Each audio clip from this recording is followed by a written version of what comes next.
Assalamu alaikum everyone. Welcome back to my YouTube channel Seek and Rise. This is me Shazma and today I'm going to share with you how to handle interview failures. So if you are in a phase of your life where you have been experiencing interview failures one after other, so that could be the most challenging phase of your life. You might have been experiencing sadness, disappointment and a situation of self-doubting yourself, your worth and etc. So, how you can convert these negative thoughts into positive energy and bounce back really stronger. सो आज हम इस video में एक proper way में इस बात को discuss करेंगे कि इस टाइम पीरियड को आप कैसे यूटिलाइज़ कर सकते हैं, किस तरह आप इस फेज से बाहर निकल आ सकते हैं और आइंदा आने वाले इंटरव्यूज़ को लेकर आप अपने आप को किस तरीके से प्रिपेयर कर सकते हैं। तो चलते हैं वीडियो की तरफ। और इस सबसे पहले अगर आप चैनल पर न्यू हैं तो चैनल को सब्सक्राइब कर दें और बेल आइकन को प्रेस कर दें ताकि आने वाली वीडियोज़ का नोटिफिकेशन आपको मिल जाए। इंटरव्यू सो ये वर्ड सुनने में कितना आसान लगता है, लेकिन जब हम इसको एक्सपीरियंस करते हैं तो हम एक्सपीरियंस कर सकते हैं कि ये कितनी खौफनाक बात समझी जाती है। और ख़ास तौर पर रिज़ल्ट को लेकर कि इंटरव्यू का जब रिज़ल्ट आना होता है तो हम लोग जो है वो टेस्ट या किसी भी और चीज़ से पहले जो प्रोसेस होता है किसी भी जॉब का, किसी भी आप किसी ऑर्गेनाइजेशन में जाना चाह रहे हैं तो सबके सारे प्रोसेस को अगर हम साइड पर रखते हैं और सिर्फ इंटरव्यू की बात करें तो ये एक बहुत ही ज़्यादा डरा देने वाली बात होती है कि हाँ जी, this is the final stage and this is the ultimate deciding factor what's going to happen next.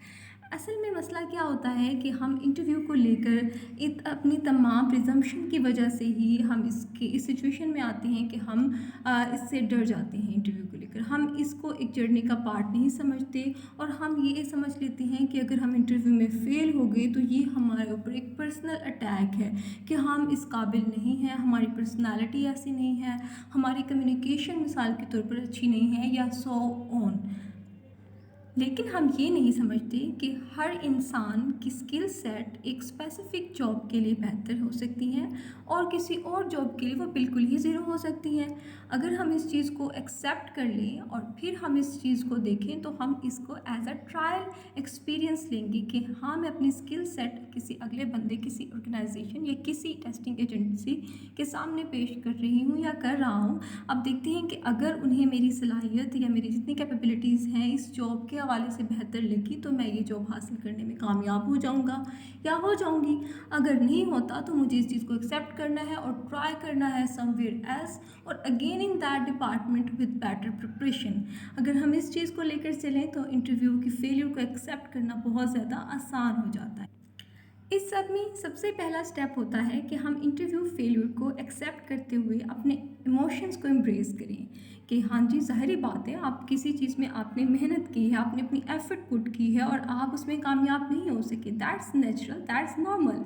तो इसमें क्या करना है, इसमें आपने अपने आप को बिला वजह का स्ट्रॉन्ग फील नहीं करवाना या शो ऑफ नहीं करवाना। अगर आपको ये बात बुरी लगी है एंड यू आर आप इमोशन लो हो रहे हैं आपके, तो आप इस चीज़ को एम्ब्रेस करें। रोना आ रहा है तो रो लें, कोई मसला नहीं है, आप एक दफ़ा टंकी खाली करें, ठीक है, और फिर अपने आप को जो है वो और स्ट्रॉन्ग बनाएं और दोबारा इस रीज़न पे ना रोएं, ठीक है। तो बहुत सारे लोग होते हैं वो इस चीज़ को वीकनेस समझते हैं कि हम फेल हो गए और हमें बुरा लग रहा है, लेकिन अगर हम दुनिया को दिखाएंगे कि हमें बुरा लग रहा है तो ये तो एक बहुत ही वीकनेस है, ठीक है। दिस इज़ नॉट वीकनेस, आप अपने emotions, this is a part of being a human. तो आप इस चीज़ को एम्ब्रेस करें। अपने इंटरव्यू फेलियर्स के बाद जो भी आपको बुरा लग रहा है, आपकी ज़ाहिरी बात है कि इंसान की मेहनत होती है, 1 साल की मेहनत, 2 साल की मेहनत हो सकती है, तो वो जब आपको उसका रिज़ल्ट मिलता है तो हो सकता है कि वो आपके लिए एक बहुत जो है चैलेंजिंग फेस हो इमोशंस वाइज, तो आप इसको एक्सेप्ट करें। 1-2 दिन आप जो है वो डिप्रेस रह लें, ठीक है, लेकिन ज़्यादा नहीं। अब आपने क्या करना है, आपने इसको जर्नी का पार्ट समझ लेना है।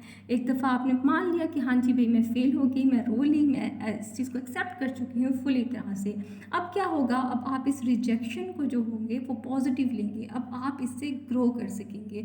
अदर देन एक सिचुएशन ये होती है कि हाँ जी, हमने बाहर से शो ऑफ करवाने के वी आर स्ट्रॉन्गर, हम में कोई गलती नहीं थी, सारी गलती सिस्टम की थी, या हमारी पर्सनैलिटी ऐसी है कि हम किसी भी ऑर्गेनाइजेशन में जाएंगे वो कहेंगे भाई क्या बंदा है या क्या बंदी है, ये तो भाई हमें चाहिए ही चाहिए।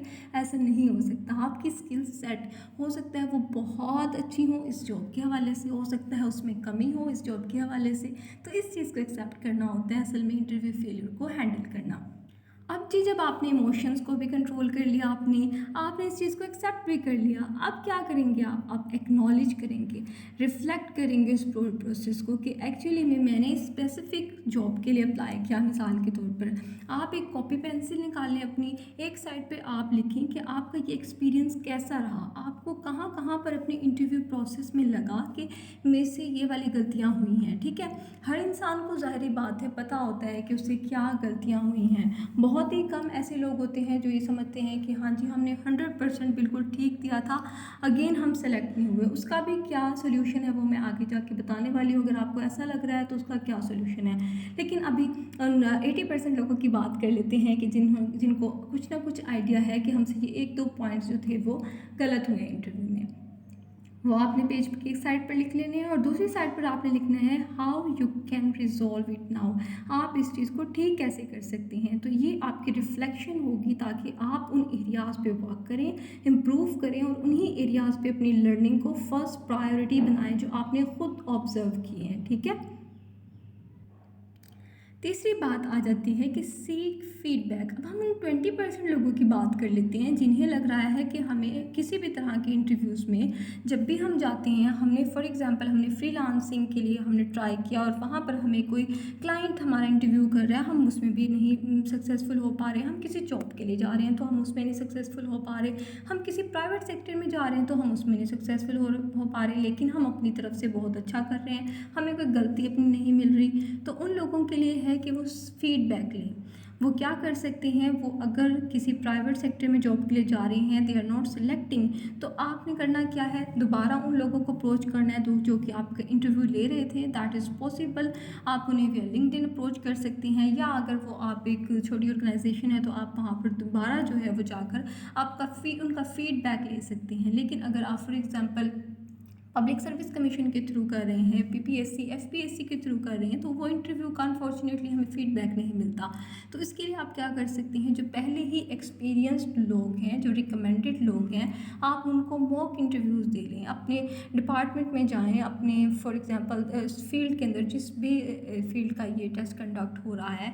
मैं सपोज करती हूँ कि आपने फॉर एग्जांपल लेक्चरशिप का एग्ज़ाम दिया, तो आप किसी कॉलेज के लेक्चरर्स को जाकर अपना इंटरव्यू दें कि मैं हर बार इंटरव्यू देती हूँ या देता हूँ लेकिन मैं सेलेक्ट नहीं हो पाता, तो मुझे फीडबैक दीजिए कि मैं किस तरह से अपने आप को बेहतर कर सकती हूँ या कर सकता हूँ। तो requesting a feedback is a sign of confidence. Requesting a feedback is a sign कि आप कंटिन्यूस इम्प्रूव करना चाह रहे हैं और आप देखना चाह रहे हैं कि आइदर आपके लिए यही फील्ड ठीक रहेगा या फिर आपको फील्ड ही चेंज करने की ज़रूरत है। ठीक है, तो इस तरह से आपके फ्यूचर इंटरव्यू प्रिपरेशन के अंदर फीडबैक लेना बहुत ज़्यादा इम्पॉर्टेंट रोल प्ले कर सकता है।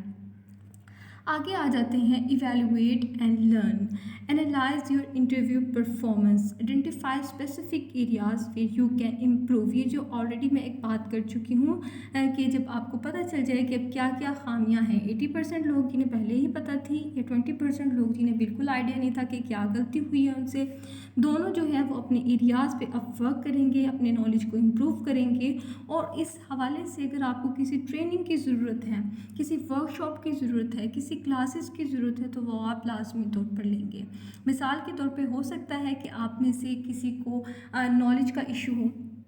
जब हम बात करते हैं ना कि कॉन्फिडेंस चाहिए यार, build up confidence and what's over, तो ये होती क्या बात है। कॉन्फिडेंस एक्चुअली अगर आपसे किसी ने कोई क्वेश्चन पूछ लिया, मिसाल के तौर पर आप हैं केमिस्ट्री के स्टूडेंट, आपसे किसी ने फिजिक्स का क्वेश्चन पूछ लिया, ज़ाहिर बात है कि आपको वो नहीं आएगा। लेकिन अगर आप क्लेम कर रहे हैं, आप जा रहे हैं किसी ऐसी जॉब में जहाँ पे वो डिमांड करें कि फिजिक्स का नॉलेज हो और फिर आपको नहीं आ रहा, then your nervous system will send a signal to your body कि यार you are not capable for this. तो इस तरह से आपकी पूरी बॉडी रिएक्ट करती है उस सिचुएशन को, जो कि अगला इंटरव्यू लेने वाला बंदा देख लेता है।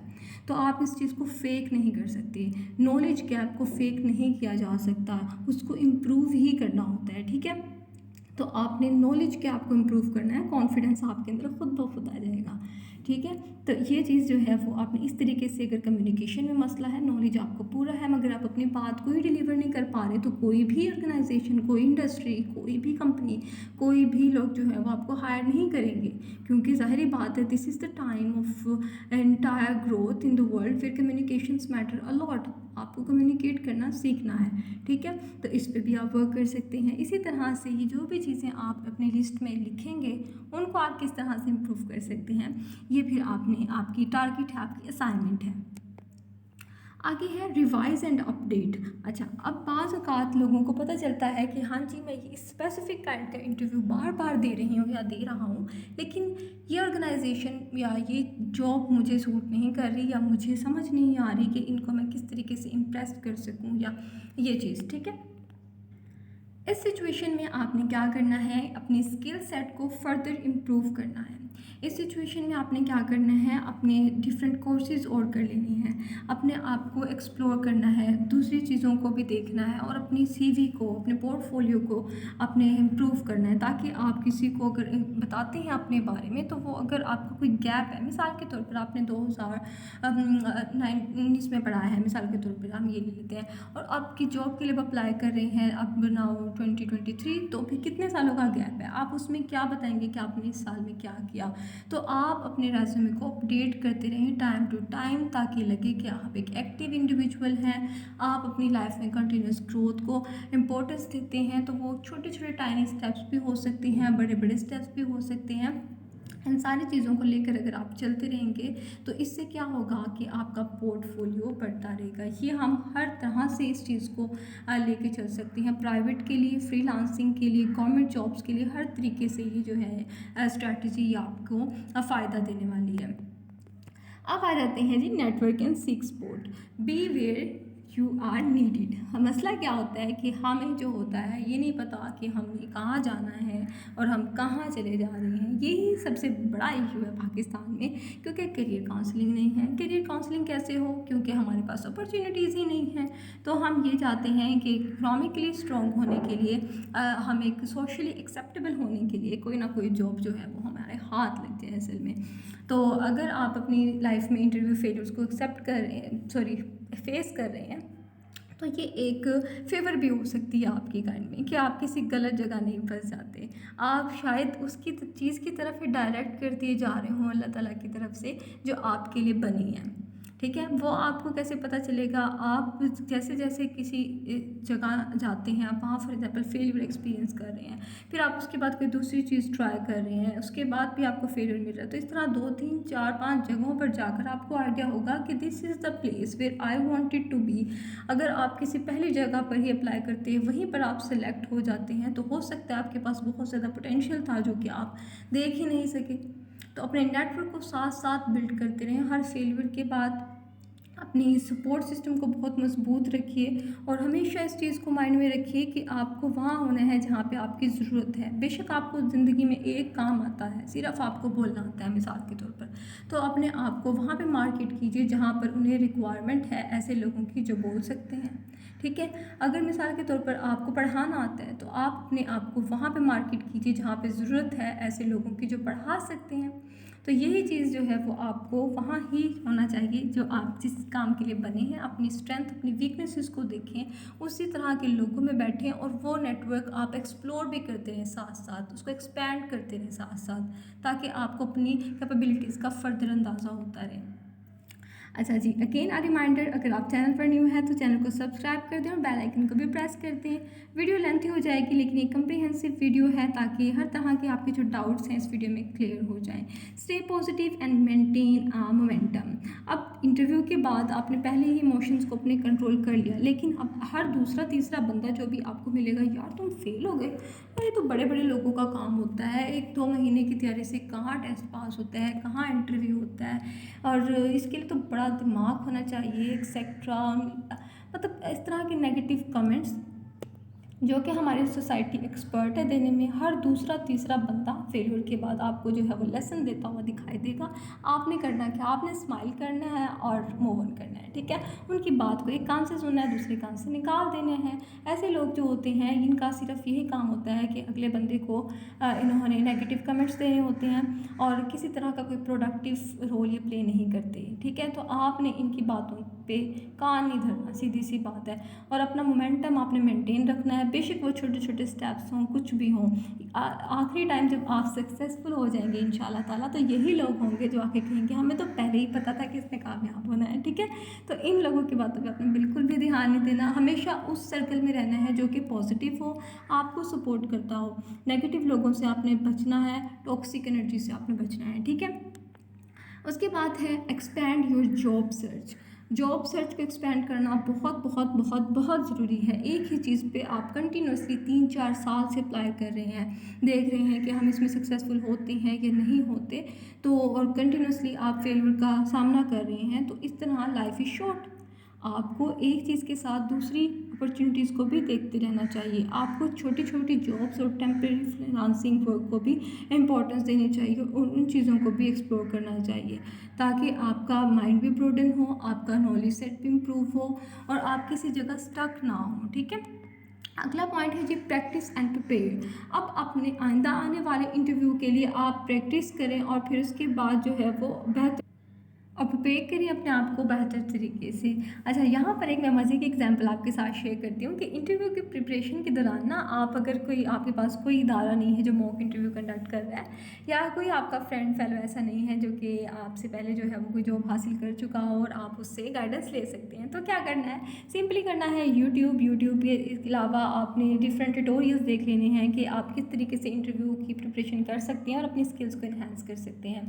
दूसरी चीज़ जो एक इम्पॉर्टेंट है, घर वालों को भी आप मॉक इंटरव्यू दीजिए। जैसे कि मैंने अपने इंटरव्यू से पहले अपनी छोटी सिस्टर जो कि सिर्फ 10th क्लास में है, वो मेरा इंटरव्यू लेती थी और मैंने उसको 2-3 दफ़ा अपना इंटरव्यू दिया, इंट्रोडक्शन दिया, तो इससे काफ़ी ये हो जाता है कि आप यूज्ड हो जाते हैं अपने उस वो वर्ड्स जो होते हैं आपको बहुत अच्छे तरीके से एक्सप्रेस करने आ जाते हैं, तो आपका इंट्रोडक्शन और आपका इंटरव्यू बहुत अच्छा हो जाता है। तो मेरे साथ यही हुआ था कि मैंने अपनी छोटी बहन को इंटरव्यू दिया था, अपना 2-3 दफ़ा दिया था, तो उससे क्या हो गया था कि ये चीज़ें मुझे जो महसूस हो गई थी कि मैं कहाँ पर अच्छा बोल रही हूँ, कौन सी चीज़ जो होती है वो मुझे नहीं एक्सप्रेस करनी आ रही, तो मैं किस चीज़ को बेहतर कर सकती हूँ। तो आप भी ऐसा कीजिए, कोई भी इंटरव्यू होता है तो उससे पहले आप अपने घर वालों के सामने उसको इंटरव्यू को दिया करें लाजमी तौर पर। ठीक है, तो इससे आपका जो झिझक होती है वो भी ख़त्म हो जाएगी। आगे आते हैं stay persistent and keep exploring. वो वही बात है कि आपने रुकना बिल्कुल भी नहीं है, एक जगह नहीं तो दूसरी जगह, दूसरी जगह नहीं तो तीसरी जगह, और अपने आप को जो है वो देखते रहना है अपने आप को कि आप कहाँ पर बेस्ट सूट कर रहे हैं, कहाँ पर जो है वो आप बेहतर एक्सेल कर पा रहे हैं। और कोई एक जॉब को जो है आपने बहुत ज़्यादा आइडियलाइज़ नहीं कर लेना कि ये नहीं मिली तो दुनिया ख़त्म है। ठीक है, ऐसा कुछ भी नहीं होता, सारी जॉब्स जो होती हैं वो नॉर्मल है, आप बहुत अच्छा कर सकते हैं। हो सकता है कि जॉब आपके लिए ना हो, आपके लिए कोई स्टार्टअप अच्छा हो, तो कुछ भी है करते रहें और कोशिश करते रहें अपनी और आगे बढ़ते रहें। ठीक है, और अपनी फेलियर्स को एक्सेप्ट करें, पार्ट ऑफ द जर्नी समझें और हमेशा डिटर्मिन रहें, कंटिन्यूस इम्प्रूवमेंट करते रहें। और माइंड सेट बहुत ज़्यादा इंपॉर्टेंट होता है कि आपका माइंड सेट क्या है। लोगों की बातों को इग्नोर करें, अपने ऊपर वर्क करें और हमेशा खुश रहें। चैनल पर न्यू है तो सब्सक्राइब कर दें। अल्लाह हाफिज़।